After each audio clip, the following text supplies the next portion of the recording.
right. Hello, everyone. Thank you so much for tuning in today. We are in the podcast studio at the Erasmus Center for Entrepreneurship, and we have a social entrepreneur from our talented student entrepreneur program, and she leads with us today. Yasmina, hi. Hi, thank you for having me. Thank you so much for coming.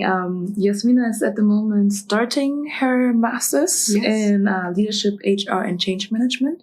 But very interestingly, during her bachelor's, I think it was management of international social challenges.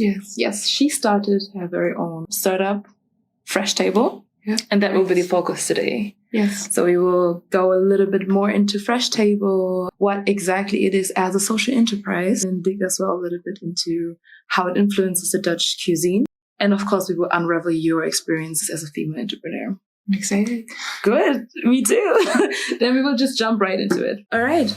Tell us, what is Freshtable about? What is the mission and the vision? Wow. Well, where do I start? So in the basics of Freshtable, what we do exactly is that we prep meals from different world cuisines, and we do that in a sustainable manner and in a social inclusive manner, and we deliver these meals to your home. And we do that now across all cities in the Netherlands. Oh, that's amazing. And the mission and vision of it is to combine these different challenges that we see in society to actually combine them by food. So that's actually the gist of it.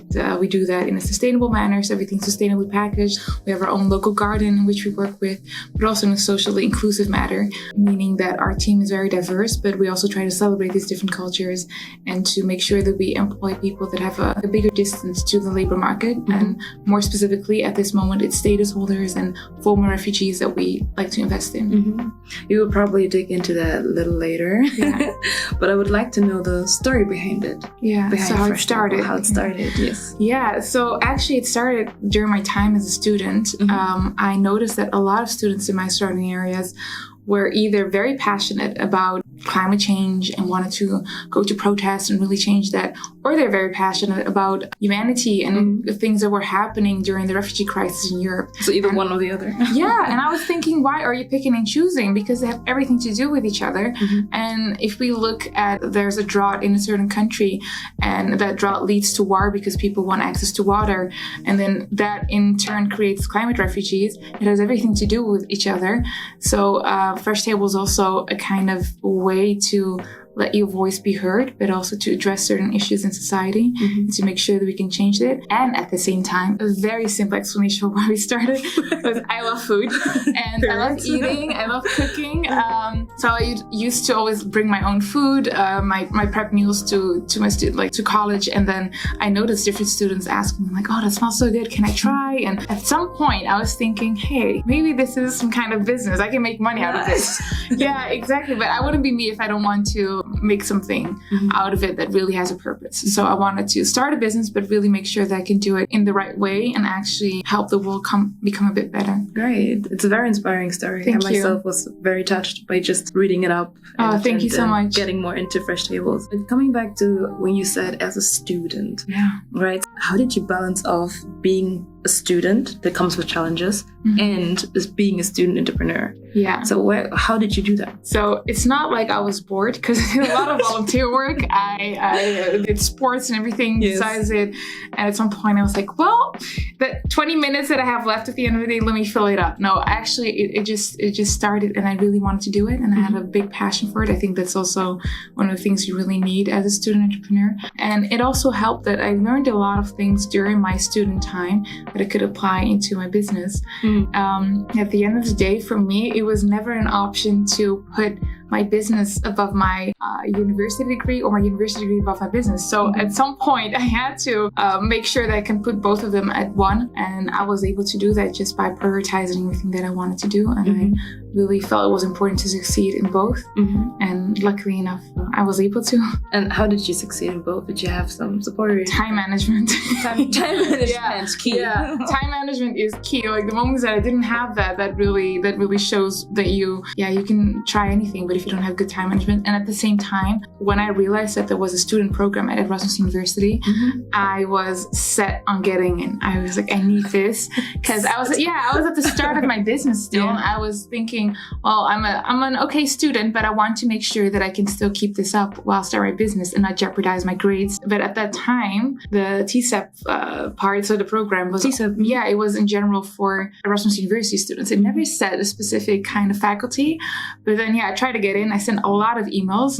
And then it turned out that it wasn't available yet for the ESSB, which was my faculty for social behavioral sciences. And at that point, it was like, well, why not? It just says Erasmus University students. It doesn't say anything specifically for only like economic students or for RSM. I should give it a go. Yeah, so I made it my mission actually to get in and to make sure that every single student can enter it. Nice. So at some point it became even bigger than just me being a student entrepreneur. I just really wanted to have access to it and to make sure that every other student can have access to it, because there could be a lot of students that study medicine, for example, or psychology that want to start a business next to their student program.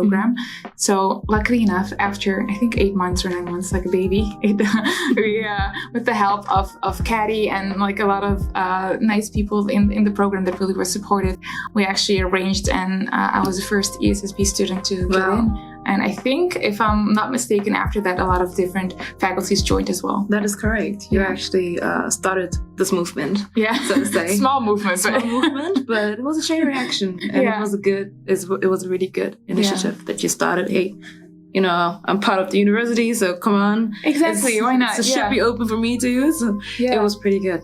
I heard it from my team members as well. Oh, thank you. But what precisely did you value the most in the program? I think the support was key essential.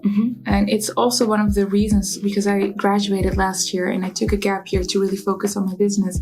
And then I was applying for different masters, and I saw some masters from different universities I wouldn't name, but they were really like top of my list. But then at the end of the day, what really made me choose to come back to Erasmus University was the support in this and the actual understanding of what it can be like for a student entrepreneur. And it really, really goes into depth and really help you with different occasions. They give you a lot of opportunities. I got to speak at a lot of amazing events because of this. Nice. So that really, for me, it was just like, you can put like any other program out there, but Erasmus would be home for me just because of this. Nice. A lot of take-home messages here. I like this. Do you mind telling us a little more of the challenges that you encountered as a female entrepreneur? Yeah. Anything particular? I think as a female entrepreneur, you have to be very confident. If you're not confident enough, just fake it. But you just fake it till you make it. Yeah, because you come into a room, and besides you having a message for your business, and there's always, if you come into a room full of men, there's always some kind of energy that you feel, and you have to like hold your ground and really know what you're talking about. And I think that a lot of women that I know, and a lot of other female entrepreneurs, even some student entrepreneurs, have this imposter syndrome, or they think whatever they say is not valid enough. And at some point I just started thinking, like, there's people out there with less talent doing more than, or getting better opportunities than you are, just because they show up. So, and that's the only difference. Just show up, be consistent, and be confident. Because the challenge in that for me personally was to make sure that you don't compare yourself to others or to men in that field. Just be you as a person. You're unique. You're going to face a lot of challenges, but to make sure that you're grounded in what you do and that you know your mission and vision, I think that's the most important thing. Nice. I think female entrepreneurship, we will unravel that a little bit later on. Because I think that's very prominent, especially with the She Leads coming up. But let's dig a little more into Freshtable as a social enterprise, right? So what makes Freshtable a social enterprise?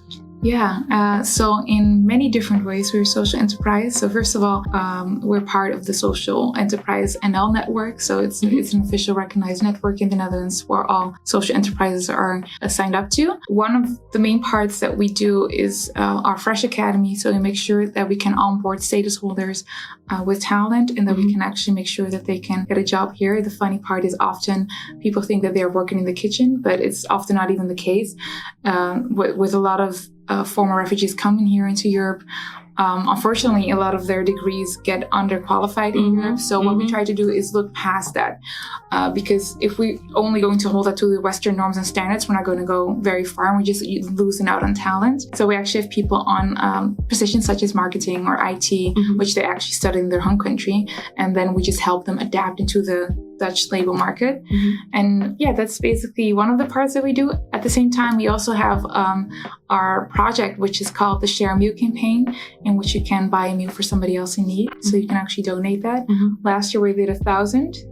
This year, 1,000. Yeah, 1,000 meals. This year, the prognosis is to triple that by the end of the year. Anybody can just knock on our door, but we also seek out to different organizations, such as a refugee center or homeless center. And we actually just took it international. So I just came back from Lebanon. Yes, I saw that. Yeah. So that's our first international Share a Meal campaign. I'm probably sure that it will come up even more during this whole interview, but it was very nice to do, and it actually made sure that we can expand our impact even abroad. Very nice. I have to ask you this question. Yes. How do you guys change the narratives on how people perceive status holders through your program, through Freshtables? Like, how are you changing that? How are you educating the public by doing what you're doing? So we make use of different platforms to do that. We have our own blogs, we have our own podcast as well. We even have a YouTube channel. And at the same time, we're very active on social media. But even if we get invited to talk about things, we're very aware of the words that you choose and that they hold power. So I'm not a correction officer, but sometimes I correct people when they tell me, so it's very nice of you guys to help status holders or refugees. And I'm like, first of all, it's not refugees. I have a status here. They're permanent residents right now. Second of all, we're not helping. These people they have so much talent, and they're actually helping us more as a company. And we place them on equal footing, because it's not like they're second-ranked citizens and that we are the helping hand. So that's also definitely the narrative that we don't want to be part of being this amazing angel company that helps the poor. That's definitely not what we want to do. Freshtable is all about empowerment, and that's also with the Fresh Academy, where we really want to invest into leadership. So when we invest in status holders, or anybody for that matter, because it's way broader than that, we're also investing in them as a person, but also as the leaders of tomorrow. And I think that really changes it into more empowerment rather than victimizing. So yeah. Nice. I think that was very clear and straightforward. Yeah. And I just learned something as well. Thank you so much.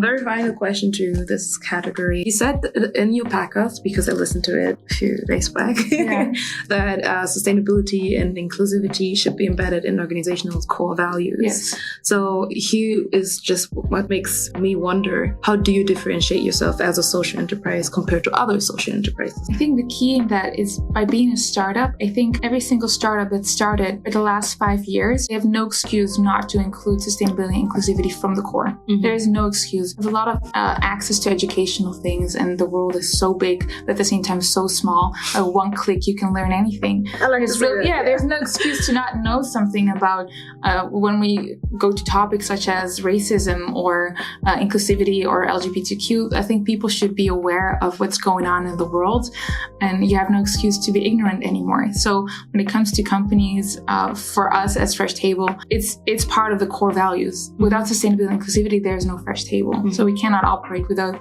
those core values. And I did that on purpose, because that makes you think of every single step that you take. You have to take them into account. So we'll go watch a new property and see if we can buy it, but you have to take into account, what kind of area is this? What is our impact on society? What is the impact on the environment? And I think that's key essential, and that differentiates it from conglomerates that have been around for 50 years, and they are now just starting a little department on diversity.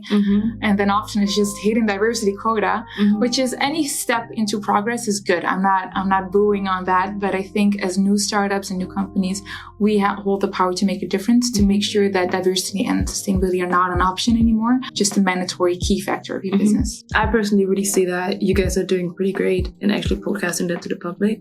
And also gives like aspiring entrepreneurs an idea how they can maybe embed that in their business canvas model, or just generally in their core values and culture. I think there's a room for that in any kind of business. It should be, especially when you're going down the social entrepreneurial path. Exactly. It's the best investment that you can make. Thank you. Thank you so much for elaborating on that. It's time to talk a little more about food. Okay, let's go. My favorite subject. Mine too. Can you tell us a little more about how your background has influenced Freshtable and its ethics? Interesting. So definitely the way I grew up. I'm Moroccan by ethnicity. We love to eat. Any occasion is centered around food. You have family over, food, friends over, food, anything. Anything, food. Even a funeral, that'd be food. So it's key essential in life, basically. So I grew up learning a lot from my mom and my grandmother. At the same time, during my student time, I also worked in a lot of restaurants. So I got to see a lot of the sides of the professional part of it. And I'm just a huge foodie, so I love everything about food. So are you a foodie, but are you also the one cooking? Yes. You're also the skilled one behind. Well, maybe. I mean, you have to test it out. I can't say that, but I haven't had complaints so far. Yeah, you're welcome to come. But at the same time, you also asked me about the ethical part. Yes. I think since being brought up as a child, I think definitely from my family, we learned that it's key essential to make sure they can always help other people. If you only have like one slice of bread, there's enough of that bread to share with anyone. There's always a chair that you can pull to the table. So we're very grown up into that hospitality. Yeah, and collectivistic. Exactly. Collectivistic. Yeah, yes. And I always grew up by learning that you can always have it worse off, and you never know when you'll be in that position where you need that helping hand. So be that helping hand up until then and even further. And yeah, I think that was key in growing up, and that really helped me derive as well to start a social entrepreneurship. It's actually so nice how much of our background can influence so much of what we're doing Definitely, now. Yeah. And I think it's super inspiring. Thank you Especially so much. Since I come from a very similar background. And I'm like, why have I never thought of this? But great that you did. Actually, the thing is, I wanted to do something in entrepreneurship for the longest time. Yes. I think maybe since I was 18. I got with different ideas and everything was more about making sales. And at some point, I was thinking, maybe I should just go back to the essence. And I went back to the 8-year-old me, the 10-year-old me. What did she like doing and what really inspired her? Nice. As a kid, I was also volunteering. I did some work for Amnesty International, Red Cross, those kind of things. So you should just go back to your roots and the things that really make you happy. Those are most often the things that are your life mission at the end of the day. Nice. So how exactly are you diversifying the Dutch cuisine or the Dutch food culture? I mean, if you look at our menu, it's easy. I think, in a positive way, we're very lucky in the Netherlands that we have so many broad cultures, especially our location is in Rotterdam. It's an amazing city. It's so diverse ethnically. There's no excuse not to try any other food than Dutch food. And I think in the essence, if you ask any average Dutch person on the street, do you only eat Dutch food at home? The answer is probably no. At least unless you go into the outskirts. But I don't think that we'll get to travel a lot through our food during our meals. So how we do that is basically at the end of the day, what we serve is world cuisine meals. So we get inspired not only by our teammates, because of people from Ghana and Syria, everywhere, but also we just launched our new concept, which is called Taste the World. So we actually travel to different countries and we get to work with local chefs and actually pick up the actual recipes and bring that authentic flavor back here. Oh, nice. Yeah, and we broadcast it. So there's a whole blog. You can actually read about it. You can watch the videos. We have a YouTube channel. So we try to promote in that same sense as well. We try to do that as ethical as possible. So we find like-minded businesses and we put their location on there. So if you ever had the chance to go, for example, to Mexico and Lebanon, here's the address. Please go and support the locals. At the same time, if you don't have that opportunity, we've seen with the pandemic and everything's going on right now, we allow people to actually travel the world through their plates. So at the same time, you can order our meals inspired by what we learned by those chefs. Nice. So I think we're definitely changing the food scene in that matter. Let's go.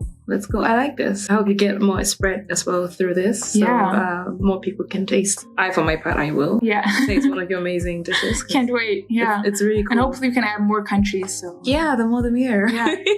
It's a good occupation as well. It makes me happy just thinking that you do something with food, and it's like it's the passion, right? It's the passion. Yeah, exactly. You're a female entrepreneur. You're inspiring people like us. Thank you. But there was probably also a female role model to you. Do you have maybe one role model that you want to share? I mean, not even just one. I wouldn't even do it justice just by naming one, because there's so many on different facets and not only entrepreneurs in that matter. Give me one. I think, that's very hard. That's a very hard one. But I think Barbara most people know her from Shark Tank. She really started from nothing. And she went, I think after she started a business with her husband and went through a divorce, lost everything, restarted it, and then became a millionaire, has over multiple successful businesses over the years. At the same time, non-entrepreneurs as well, such as writers and feminists such as Maya Angelou. I love her books. Yeah, Chimamanda Ngozi, she also really inspires me. So I think it's just a bit of different elements. Female power all over. Exactly. Yeah, I think that's the key in everything. What kind of role model or leader do you want to be? Yeah, that's a good question. I want to be a positive and empowering one. I think in everything that I do, I don't even need to be inspiring. That's not my key goal. I hope our message inspires people, but I would be way happier in my key focus is leadership. That's also why I'm going to do these masters here. Yeah, that's also why we invest in that. Yeah, exactly. So, but I want to invest in myself as a good leader, but also make sure that we can train the leaders of tomorrow so we can collectively as an organization, there's many people with talent that just didn't have the right people sitting across from them, giving them that opportunity. I think a lot of people had doors shut down into their faces. While it could be an amazing leader or change maker, they just need the right person to give that opportunity. And I would like to be that person so that nobody ever gets into that situation anymore. And specifically for women of color, status holders. Yeah, I can see that you have a very clear goal and a development plan. Yeah. And I think it would do great. Yeah, I hope so. Yeah. All right. You also have spoken as a panelist, right? On the last She Leads edition. Yes. So what was your experience that you've learned? It was amazing. It was very energizing to be with different women in one room we all had different visions, but at the same time we all had a mission and we all came there together. And it's very nice to see so many empowering women in different fields. So you have people that are in tech, there are people like me who are in the food business. So it's very nice that at the end of the day we all come together and we are making changes. So, yeah. Any other keynote that you remembered from that event? Like something very particular that stuck with you until today? I think hearing about the different experiences that everybody went through. Oh, okay. That was very interesting. That wasn't even like per se on the panel, but it was just more like in the breaks we were talking with different people. That was very interesting to hear because at the same time it was very nice to have different women around you and different experiences and different age groups as well. And I got to speak to, I think there was 2 international students that were originally from India and they were sharing their experience as a female here, which is completely different than what I would hear, for example, from a Dutch student. So it was very humbling as well to hear from them and to hear what they would like to change in the world. So it was very inspiring. I think She Lived in itself. Yeah, it brings everything together. I'm trying to look for another word for inspiring, but it is it is very it's changing, it's impact making, it's everything. It will be my first time also joining that platform coming up, I think, in October, in November. Yeah, my favorite month. Last but not least, we have, of course, people listening to us, watching us. Do you maybe have an advice to our young, aspiring female entrepreneurs who are working on their startups? Yeah.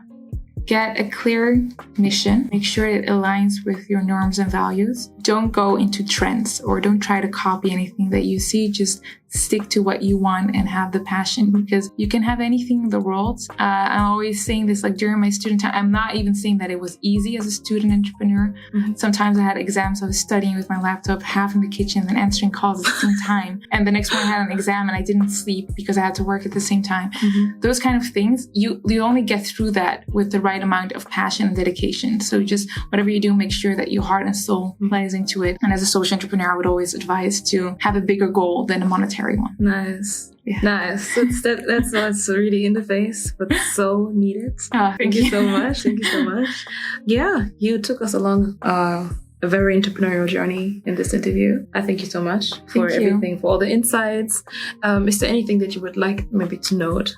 Any final thing that you want to let out? Final thing to note is, well, come and try it out, please. Just order. Oh, yes, of course. www.freshtable.nl. And if not, you're always welcome to come by and say hi, meet us in person. We love to meet people. No, I'm coming. So yeah, please do. Please do. It's an official invite. So yeah. Amazing. Thank you so much for the invite. Thank you so much.